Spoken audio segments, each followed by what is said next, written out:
राम सीता जन्म कथा प्राचीन काल की बात है। सरयू नदी के किनारे कौशला नामक राज्य था। कौशला राज्य की राजधानी अयोध्या थी, जिसके राजा का नाम दशरथ था। राजा दशरथ के 3 पत्नियां थीं, जिनके नाम थे कौशल्या, कैकई और सुमित्रा। परंतु बहुत समय से उनकी कोई भी संतान नहीं थी, जिसके कारण उन्हें उत्तराधिकारी की कमी हमेशा सताती थी। इसके विषय में उन्होंने आर्षि वशिष्ठ से बात की और पुत्र कामेष्टि यज्ञ करवाया। यज्ञ के कारण उनकी पत्नियों को 4 पुत्र हुए। उनकी पहली पत्नी कौशल्या से राम, कैकई से भरत और सुमित्रा से लक्ष्मण और शत्रुघ्न का जन्म हुआ। सभी राजकुमार शास्त्रों और युद्ध कला में निपुण थे। जब राम 16 वर्ष के हुए तब आर्षि विश्वामित्र राजा दशरथ के पास गए और यज्ञ में विघ्न डालने वाले राक्षसों का अंत करने में राम और लक्ष्मण की मदद मांगी। राम और लक्ष्मण ने इस कार्य को आदर से मान और कई राक्षसों का अंत किया, जिसके फलस्वरूप उन्हें आर्षि विश्वामित्र ने कई दिव्य अस्त्र प्रदान किए। एक दूसरे प्रदेश मिथिला के राजा जनक भी निसंतान थे। आर्षियों के कहने पर राजा जनक ने अपने राज्य के खेत में हल चलाना शुरू किया। हल चलते समय उन्हें एक धातु से टकराने की आवाज आई।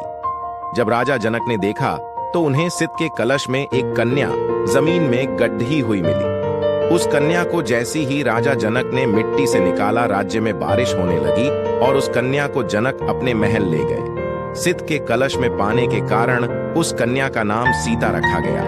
श्री राम और सीता विवाह धीरे धीरे सीता बड़ी हुई और उनके विवाह का समय आया। श्री राम अयोध्या के राजा दशरथ के ज्येष्ठ पुत्र थे और माता सीता उनकी धर्मपत्नी थी। राम बहुत ही साहसी, बुद्धिमान और आज्ञाकारी और सीता बहुत ही सुंदर, उदार और पुण्यात्मा थी। माता सीता की मुलाकात श्री राम से उनके स्वयंवर में हुई, जो सीता माता के पिता मिथिला के राजा जनक द्वारा संयोजित किया गया था। यह स्वयंवर माता सीता के लिए अच्छे वर की खोज में आयोजित किया गया था। राजा जनक ने सीता का स्वयंवर रखा, जिसमें उन्होंने शिव जी के धनुष को उठाकर उसमें रस्सी चढ़ाने वाले व्यक्ति से सीता का विवाह कराने की शर्त राखी। उस आयोजन में कई राज्यों के राजकुमारों और राजाओं को आमंत्रित किया गया था। शर्त यह थी कि जो कोई भी शिव धनुष को उठाकर धनुष के तार को खींच सकेगा, उसी का विवाह सीता से होगा। सभी राजाओं ने कोशिश किया, परंतु वे धनुष को हिला भी ना सके। जब श्री राम की बारी आई तो श्री राम ने एक ही हाथ से धनुष उठा लिया और जैसे ही उसके तार को खींचने की कोशिश की, वह धनुष 2 टुकड़ों में टूट गया। इस प्रकार श्री राम और सीता का विवाह हुआ। इस प्रकार श्री राम का विवाह सीता से, लक्ष्मण का विवाह उर्मिला से, भरत का विवाह मांडवी से और शत्रुघ्न का विवाह श्रुतकीर्ति से हो गया। अयोध्या राज घराने में षड्यंत्र। अयोध्या के राजा दशरथ के 3 पत्नियां और 4 पुत्र थे। राम सभी भाइयों में बड़े थे और उनकी माता का नाम कौशल्या था। भरत राजा दशरथ के दूसरी ओर प्रिय पत्नी कैकेयी के पुत्र थे। दूसरे 2 भाई थे, लक्ष्मण और शत्रुघ्न, जिनकी माता का नाम था सुमित्रा।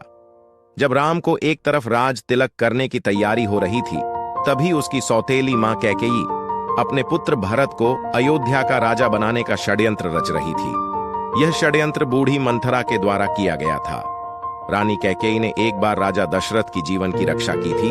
तब राजा दशरथ ने उन्हें कुछ भी मांगने के लिए पूछा था, पर कैकेयी ने कहा, समय आने पर मैं मांग लूंगी। उसी वचन के बल पर कैकेयी ने राजा दशरथ से पुत्र भरत के लिए अयोध्या का सिंहासन और राम के लिए 14 वर्ष का वनवास मांगा। श्री राम तो आज्ञाकारी थे, इसलिए उन्होंने अपने सौतेली मां कैकेयी की बातों को आशीर्वाद माना और माता सीता और प्रिय भाई लक्ष्मण के साथ 14 वर्ष का वनवास व्यतीत करने के लिए राज्य छोड़ आज कर चले गए। इस असीम दुख को राजा दशरथ सह नहीं पाए और उनकी मृत्यु हो गई। कैकेयी के पुत्र भरत को जब यह बात पता चली तो उसने भी राजगद्दी लेने से इनकार कर दिया। 14 वर्ष का वनवास राम, सीता और लक्ष्मण वनवास के लिए निकल पड़े। रास्ते में उन्होंने कई असुरों का संहार किया और कई पवित्र और अच्छे लोगों से भी वे मिले। वे वन चित्रकूट में एक कुटिया बनाकर रहने लगे। एक बार की बात है, लंका के असुर राजा रावण की छोटी बहन शूर्पणखा ने राम को देखा और वह मोहित हो गई। उसने राम को पाने की कोशिश की, पर राम ने उत्तर दिया, मैं तो विवाहित हूं, मेरे भाई लक्ष्मण से पूछ के देखो। तब शूर्पणखा लक्ष्मण के पास जाकर विवाह का प्रस्ताव रखने लगी, पर लक्ष्मण ने साफ इनकार कर दिया। तब शूर्पणखा ने क्रोधित होकर माता सीता पर आक्रमण कर दिया। यह देखकर लक्ष्मण ने चाकू से शूर्पणखा का नाक काट दिया। कटी हुई नाक के साथ रोते हुए जब शूर्पणखा लंका पहुंची तो सारी बातें जानकर रावण को बहुत क्रोध आया। उसने बाद रावण ने सीता हरण की योजना बनाई। सीता हरण सीता चौरी की पूर्ण कथा योजना के तहत रावण ने मारीच राक्षस को चित्रकूट के कुटिया के पास एक सुंदर हिरण के रूप में भेजा। जब मारीच को माता सीता ने देखा तो उन्होंने श्री राम से उस हिरण को पकड़ के लाने के लिए कहा। सीता की बात को मानकर राम उस हिरण को पकड़ने उसके पीछे पीछे गए और लक्ष्मण को आदेश दिया कि वो सीता को छोड़ कर कहीं ना जाए। बहुत पीछा करने के बाद राम ने उस हिरण को बाण से मारा। जैसे ही राम का बाण हिरण बने मारीच को लगा वह अपने असली राक्षस रूप में आ गया और राम के आवाज में सीता और लक्ष्मण को मदद के लिए पुकारने लगा। सीता ने जब राम के आवाज में उस राक्षस के विलाप को देखा तो वो घबरा गई और उसने लक्ष्मण को राम की मदद के लिए वन जाने को कहा। लक्ष्मण ने सीता माता के कुटिया को चारों ओर से लक्ष्मण रेखा से सुरक्षित किया और वो श्री राम की खोज करने वन में चले गए। योजना के अनुसार रावण एक साधु के रूप में कुटिया पहुंचा और भिक्षाम देहि का स्वर लगाने लगा। जैसे ही रावण ने कुटिया के पास लक्ष्मण रेखा पर अपना पैर रखा उसका पैर जलने लगा। यह देखकर रावण ने माता सीता को बाहर आकर भोजन देने के लिए कहा। जैसे ही माता सीता लक्ष्मण रेखा से बाहर निकली रावण ने पुष्पक विमान में सीता माता का हरण कर लिया। जब राम और लक्ष्मण को यह पता चला कि उनके साथ छल हुआ है तो वो कुटिया की ओर भागे, पर वहां उन्हें कोई नहीं मिला। जब रावण सीता को पुष्पक विमान में लेकर जा रहा था तब बूढ़े जटायु पक्षी ने रावण से सीता माता को छुड़ाने के लिए युद्ध किया, परंतु रावण ने जटायु का पंख काट डाला। जब राम और लक्ष्मण सीता को ढूंढते हुए जा रहे थे तो रास्ते में जटायु का शरीर पड्ढा था और वो राम राम विलाप कर रहा था। जब राम और लक्ष्मण ने उनसे सीता के विषय में पूछा तो जटायु ने उन्हें बताया कि रावण माता सीता को उठा ले गया है और ये बताते बताते उसकी मृत्यु हो गई। राम और हनुमान किष्किंधा के राजा सुग्रीव की वानर सेना के मंत्री थे। राम और हनुमान पहली बार ऋषिमुख पर्वत पर मिले जहां सुग्रीव और उनके साथी रहते थे। सुग्रीव के भाई बाली ने उससे उसका राज्य भी छीन लिया और उसकी पत्नी को भी बंदी बनाकर रखा था। जब सुग्रीव राम से मिले वे दोनों मित्र बन गए। जब रावण पुष्पक विमान में सीता माता को ले जा रहा था तब माता सीता ने निशानी के लिए अपने अलंकर फेंक दिए थे। वो सुग्रीव की सेना के कुछ वानरों को मिला था। जब उन्होंने श्री राम को वो अलंकर दिखाए तो राम और लक्ष्मण के आंखों में आंसू आ गए। श्री राम ने बाली का वध करके सुग्रीव को किष्किंधा का राजा दोबारा बना दिया। सुग्रीव ने भी मित्रता निभाते हुए राम को वचन दिया कि वो और उनकी वानर सेना भी सीता माता को रावण के चंगुल से छुड़ाने के लिए पूरी जी जान लगा देंगे। वानर सेना उसके बाद हनुमान, सुग्रीव, जामवंत ने मिलकर सुग्रीव की वानर सेना का नेतृत्व किया और चारों दिशाओं में अपनी सेना को भेजा। सभी दिशाओं में ढूंढने के बाद भी कुछ न मिलने पर ज्यादातर सेना वापस लौट आई। दक्षिण की तरफ हनुमान एक सेना लेकर गए जिसका नेतृत्व अंगद कर रहे थे। जब वे दक्षिण के समुद्र तट पर पहुंचे तो वे भी उदास होकर विंध्य पर्वत पर इसके विषय में बात कर रहे थे। वहीं कोने में एक बड्ढा पक्षी बैठा था जिसका नाम था संपाति। संपत्ति वानरों को देखकर बहुत खुश हो गया और भगवान का शुक्रिया करने लगा इतना सारा भोजन देने के लिए। जब सभी वानरों को पता चला कि वह उन्हें खाने की कोशिश करने वाला था तो सभी उसकी घोर आलोचना करने लगे और महान पक्षी जटायु का नाम लेकर उसकी वीरता की कहानी सुनाने लगे। जैसे ही जटायु की मृत्यु की बात उसे पता चला वह जोर जोर से विलाप करने लगा। उसने वानर सेना को बताया कि वो जटायु का भाई है और यह भी बताया कि उसने और जटायु ने मिलकर स्वर्ग में जाकर इंद्र को भी युद्ध में हराया था।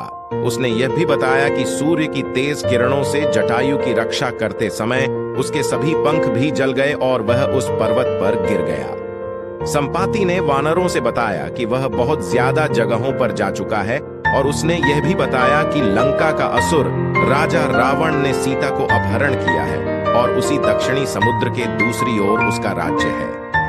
लंका की ओर हनुमान की समुद्र यात्रा। जामवंत ने हनुमान के सभी शक्तियों को ध्यान दिलाते हुए कहा कि हे हनुमान, आप तो महाज्ञानी, वानरों के स्वामी और पवन पुत्र हैं। यह सुनकर हनुमान का मन हर्षित हो गया और वे समुद्र तट किनारे स्थित सभी लोगों से बोले, आप सभी कंदमूल खाकर यही मेरा इंतजार करें जब तक मैं सीता माता को देखकर वापस ना लौट आऊं। ऐसा कहकर वे समुद्र के ऊपर से उड़ते हुए लंका की ओर चले गए। रास्ते में जाते समय उन्हें सबसे पहले मेनका पर्वत आए। उन्होंने हनुमान जी से कुछ देर आराम करने के लिए कहा, पर हनुमान ने उत्तर दिया, जब तक मैं श्री राम जी का कार्य पूर्ण ना कर लूं, मेरे जीवन में विश्राम की कोई जगह नहीं है। और वे उड़ाते हुए आगे चले गए। देवताओं ने हनुमान की परीक्षा लेने के लिए सांपों की माता सुरसा को भेजा। सुरसा ने हनुमान को खाने की कोशिश की, पर हनुमान को वो खा ना सकी। हनुमान उसके मुख में जाकर दोबारा निकल आए और आगे चले गए। समुद्र में एक छाया को पकड़ीडी अचकर खा लेने वाली राक्षसी रहती थी। उसने हनुमान को पकड़ डेच लिया, पर हनुमान ने उसे भी मार दिया। हनुमान लंका दहन की कहानी। समुद्र तट पर पहुंचने के बाद हनुमान एक पर्वत के ऊपर चयरेच गए और वहां से उन्होंने लंका की ओर देखा। लंका का राज्य उन्हें दिखा, जिसके सामने एक बड़ा द्वार था और पूरा लंका सोने का बना हुआ था। हनुमान ने एक छोटे मच्छर के आकार जितना रूप धारण किया और वो द्वार से अंदर जाने लगे। उसी द्वार पर लंकिनी नामक राक्षसी रहती थी। उसने हनुमान का रास्ता रोका तो हनुमान ने एक जोर का घूंसा दिया तो नीचे जाकर गिरी।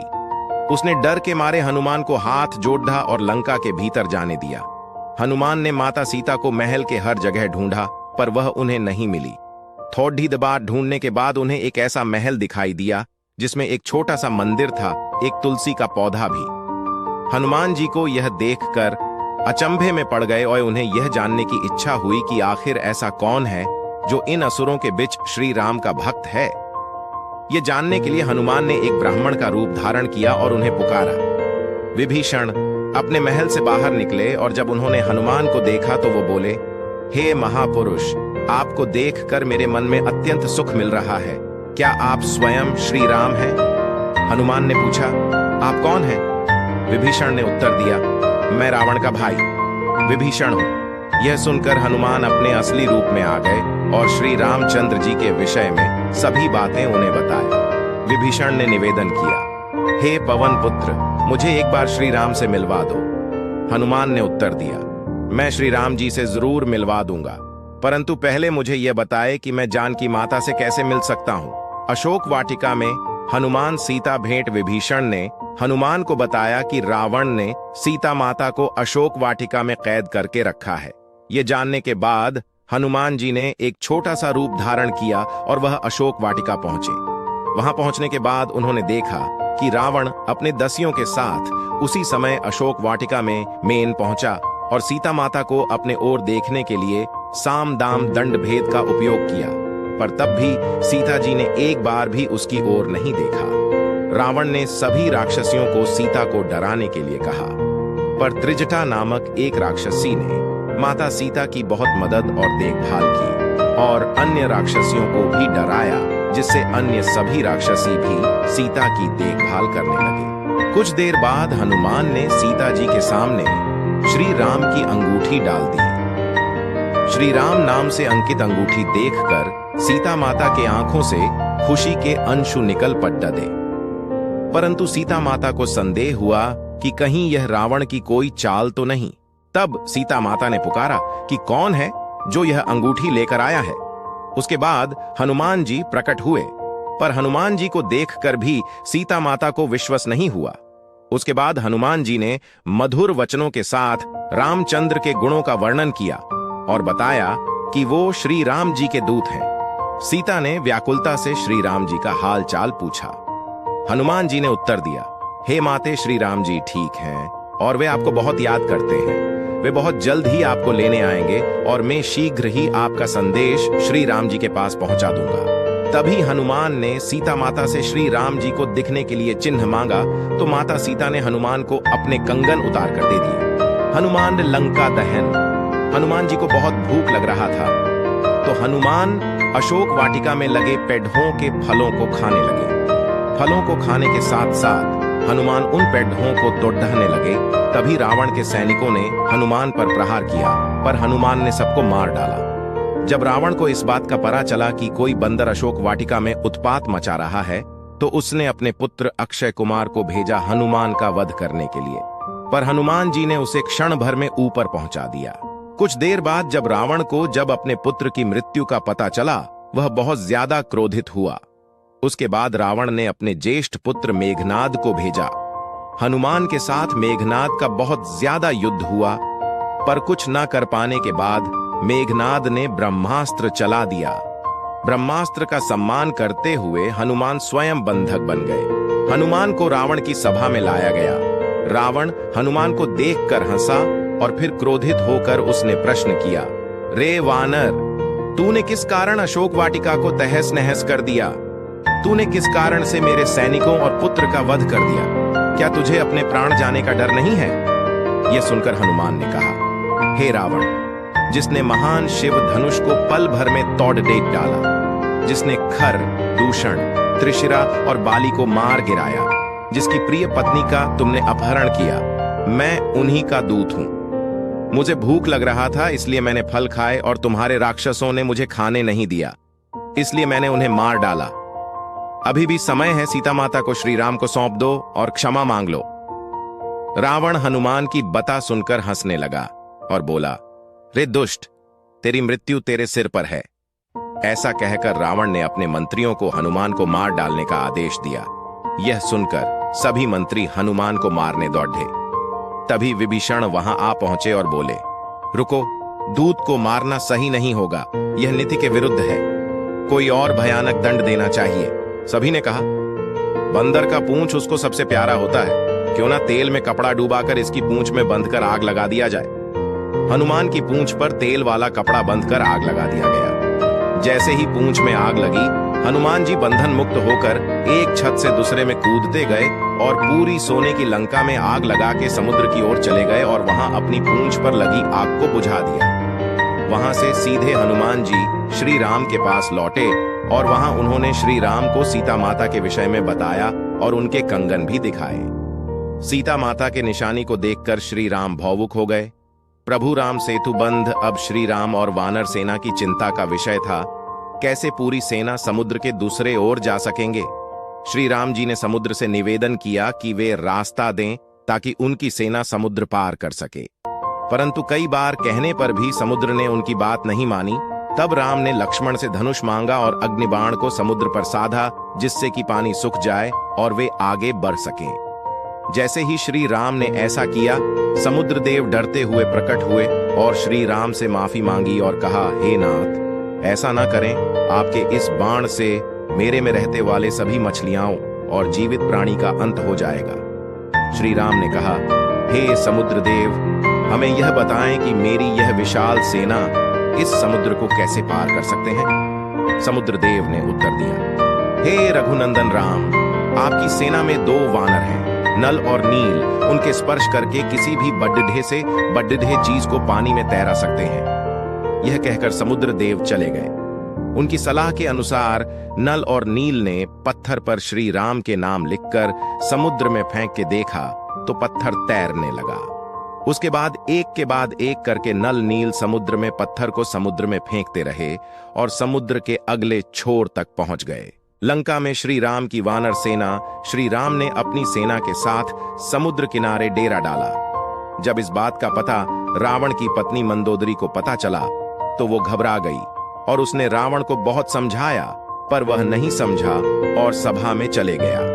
रावण के भाई विभीषण ने भी रावण को सभा में समझाया और सीता माता को सम्मान पूर्वक श्री राम को सौंप देने के लिए कहा, परंतु यह सुनकर रावण क्रोधित हो गया और अपने ही भाई को लात मार दिया, जिसके कारण विभीषण सीढ़ियों से नीचे आ गिरे। विभीषण ने अपना राज्य छोड़ याच दिया और वो श्री राम के पास गए।